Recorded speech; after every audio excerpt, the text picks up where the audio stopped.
This session and talk is about remote teams, which is a major challenge for startups. We see it daily where people do not have the talent that we need in Denmark, so you need to go abroad and look for those talents. But they're not willing to move to Copenhagen, even though it's a great city.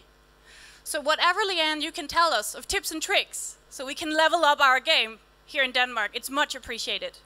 Thank you.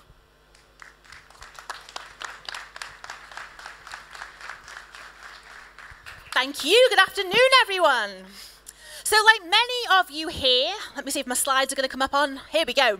Like many of you here, I am a startup founder, and my startup kind of journey started because I had a problem. So before I started Coworker, for 5 years, I'd been working remotely as a freelancer on a few of the projects.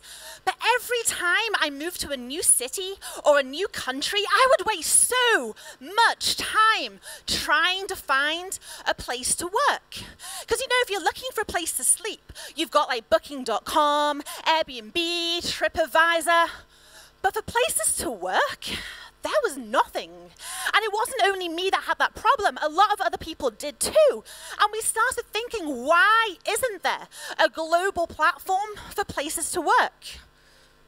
So we started coworker.com. We launched 3 years ago and have now grown it to be the world's biggest online marketplace for co-working spaces. You can find, book, and review them. Now, co-working spaces have been in the media a ton recently because of WeWork and their $20 billion valuation. But actually, there's so many different types of co-working spaces. And if you look at the benefits of working from there, it's so much better than working from home. Increased happiness levels, increased productivity. So something you might want to consider if you've got a remote team is bundle in a co-working space membership with their contract, because that's a great way to attract remote talent. And that's what we do with Coworker. So when it came time to building the Coworker team, we raised 1 million in angel funding and started expanding. It was kind of like the natural option to go remote, because why would we limit ourselves to talent in one city when there's a whole global kind of talent pool out there to tap into? But a lot of people seem to have the wrong idea about what remote work is. They think that it's mainly just for freelancers or it's for people not committed to a company, but that is absolutely not true. There was a survey done earlier this year, 18,000 professionals across 96 international companies by the International Workplace Group, I think it was, and they found that 70% of senior level managers do work remotely at least 1 day a week. And 50%, over 50%, actually work remotely half of a week. So as you can see, it's senior level people that do work remotely, not only freelancers, and it's also startups. So let's take a look at AngelList. It's got a really popular startups job board. Right now, there's almost 7,000 remote jobs at startups hiring today. And almost 1,500 of them are actually paying a salary of over $100,000 a year. So if you are a startup and you're trying to attract the best talent into your company, if you're not thinking globally when it comes to attracting talent, you are missing out on some amazing people, and you've got stiff competition like the companies here. But you know, why is culture important? I think a lot of people misunderstand kind of the importance of culture, because culture, it's not just fluff. Building culture in your team really can have a massive impact on your bottom line because it affects so many different parts of the business. And you know, a lot of people think that building culture in a remote team is harder than building it in an in-person team. But actually, that's kind of not really the case, because as long as you've got everything prepped, you don't get distracted by the trivial things like thinking a ping pong table will build your company culture for you. And this is where a lot of people make the mistake. They don't know what culture is, because culture is not a department of your company, and it's not something you can outsource to somebody in your company. I think a lot of startup founders fail when it comes to culture because they see it as kind of like icing on a cake. But actually really what it is, it's the flour that you build the cake with. Culture has got to permeate through every single layer and element of your company if it's going to take root. And like building a house, if you're building a house, you've got to have a really strong foundation, otherwise the house will crumble. It's the same with startups, and it's even more important in a remote team, because one of the number one reasons that remote teams fail is because of a weak foundation. People don't know what to do. People don't know what to focus on. People don't even know if they're doing the right things, and then they start worrying and getting insecure and scared, and then they go silent, even if they're doing a great job, just because they don't know if what they're doing is right. So these three things really kind of make up the foundation of what culture is. And I'm going to talk a little bit more about them and how we do them at Coworker. So the first one, job description, sounds so trivial, right? But I made so many mistakes when I first started Coworker. I mean, I still do now, but one of the biggest mistakes I made was having too vague job descriptions. Because the problem is when people join you and they come to work for you, they believe in your mission and the vision and they want to make an impact, but they're not mind readers. And unless they know what you want them to focus on, to be responsible for, they really can't have the impact in the way that you want them to. So here's an example of one of our job descriptions. And as you can see, the reporting section is actually the largest part of the job description. And this is because part of the culture that we want to kind of build in Coworker is a sense of ownership. Now, these metrics, a lot of them, I could log into the system to see them myself. But when you do that, you lose that sense of ownership. Or at least your employees lose that sense of ownership. And if my team members aren't feeling ownership over their metrics, the company won't grow as fast. So it's so important to kind of create these structures, that not only so people know what they're doing, but so they have that sense of ownership.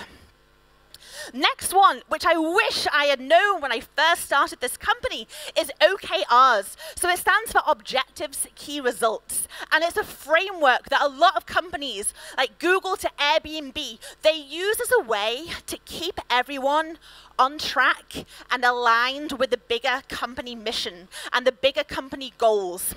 So how it works is you as the founder, it's done quarterly, you as the founder set the company objectives, and then you have one-on-one meetings with your department heads, create the OKRs together for their departments, and then they repeat that cycle with the team members that report into them. Kind of like a pyramid, everyone's goals are helping the next layer achieve them. And the great thing with this is everybody really feels like they are part of the bigger mission. They know that even if they've got kind of a small role in the company, everything that they do is contributing to the big vision and what will take your startup forward. So here's an example from this is the community department OKRs for Coworker. So as you can see, it's literally just a Google Doc, or Google Sheets rather. You don't need any fancy tools. Google Sheets with tabs along the bottom have one for organization, different ones for departments, different ones for individuals, and then everyone reports every month on the status, and it's a great way of keeping people on track. Now, in the ideal world, everything will go smoothly, everyone's hitting their metrics, but as you know, it's not the ideal world, it is the startup world, and things veer off course all the time. And that's okay. That's just part of being a startup. But what's not okay is if you don't know about it and your department heads don't know about it. So reporting is really important. But at the same time, you don't want to create a culture of micromanagement. Because if people feel like you're micromanaging them, they'll become disengaged very quickly. So it's so important that you position reporting as something fun, natural, and tap into that sense of ownership. You want to create a culture where people are not reporting because they feel like they have to, but because they feel kind of a sense of pride in what they've accomplished that week, and they want to share it. And there's no kind of correct format to follow. Everyone on our team reports differently in a different way, depending on what they've chosen, because you really want to eliminate any kind of friction for reporting. The more frequent and the easier it is for them to report to you, the better. So now we've got the foundation down. Once you've built that strong foundation for the structure of the organization, then it's the fun stuff. This is the communication side of things. And this is all really exciting. So I'll start with project management. So having this is a basic one, but having a great way to allocate and manage tasks is so important for culture because you want to build that bias towards action into culture. And if you can instill this desire in all of your employees to be ticking off their list every day, that goes a long way towards building culture. And the best project management tool is the one that everyone uses. Or if Joel's in the room, of course, it's Trello. Other things that we do, a weekly company update. So that comes from me every Monday to the team, showing everyone all the great things that were accomplished that week. So all those reports that you collect on Friday, take the wins from that, put it into an email for the entire company to see, celebrate all the great things that everyone's doing. And something that I always include in that email is I embed a video. We called it Ask Leanne because every survey we send out an anonymous survey where anyone can ask me anything that they want, because here's the problem with remote teams. Sometimes people feel like they're kind of isolated. They don't know what's going on. They want to ask you things, but there never seems to be the right time. So if you give them that anonymous survey to ask random questions, and we get random ones all the time, it can be from, oh, why did we build this feature? What's the global expansion team doing? There's so many questions people ask, and showing that you are willing to answer their questions and send that out on a video every week is super, super important. So we started this Slack channel about a year ago because something that we really wanted to build into our culture is this feeling of celebrating wins. But for the first 3 months of creating this channel, I was the only one typing in there, and it was so awkward. It was just me posting in there. Nobody else was getting involved. And that really defeats the purpose of a culture-building initiative, because it can't be top-down. It has to be, culture is only real if your team members are living it. So don't worry if you start some kind of culture-building initiative and it doesn't take off, because culture takes time to take hold and take root in your organization. So just keep going. I got kind of desperate at one point. I'm like, why is nobody else typing in this group? Why is it only me? But now it's our most active channel. So it does take time to build, but just keep going with it. And then here's just an example of what our quarterly survey looks like. So this is kind of like a pulse check on how people are feeling. Because, if you're in an office together, you can see how people are feeling, right? You can read it in their faces. You can tell from their energy. You can tell from what they talk about over lunch. But the problem with a remote team is you don't have that. And as an early stage startup, it's not like you have a HR department kind of keeping an eye on how employees are doing. It's your job as a founder to make sure that everyone is kind of feeling happy and engaged and looking forward to the future and excited about working with your startup. Because if people are not excited about the potential for what they can do, then you're failing as a startup founder. So just quarterly surveys, doing a pulse check really, really helps. All right, and then the third of the pillars is attitude. So if you have a remote team, there is a good chance that you have a mix of full-time employees and part-time contractors. It is so important that you treat everyone equally. Everyone is as important as a full-time employee, because if you treat the contractors differently and you don't engage with them on Slack and you don't bring them and don't show what they're doing to the rest of your team, it's really difficult to build a company culture if it's fragmented. So treat everyone equally. Next one, the biggest problem that we have had in our remote team is misunderstanding tones of voices in Slack messages and emails. And this is especially a huge problem if you've got a cross-cultural team. The way that people might write in, say, America versus Poland, it's so easy for people to misinterpret the tone of a message. So something that we always I regularly have chats with the leadership team. It's just making them aware that this is a possibility, making them aware that there is a high chance that the people working under them might misinterpret their tone of voice one day, or vice versa, and just keeping an eye on that and not reacting badly and knowing that everyone's got the best of intentions. So really instill that culture, especially in your leadership team. And then last but not least, so much trust is needed when you have a remote team. If someone on your team goes quiet for 3 or 4 days, don't think that they are at home watching Netflix and freak out, because that so easily happens.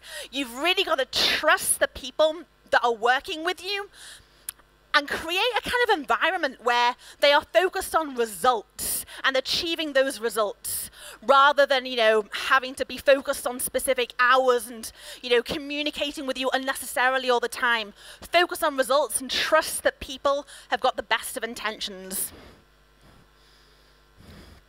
And in summary, culture is not a handbook. So many people think that if they just write what their culture is in the handbook, they've sorted out their culture.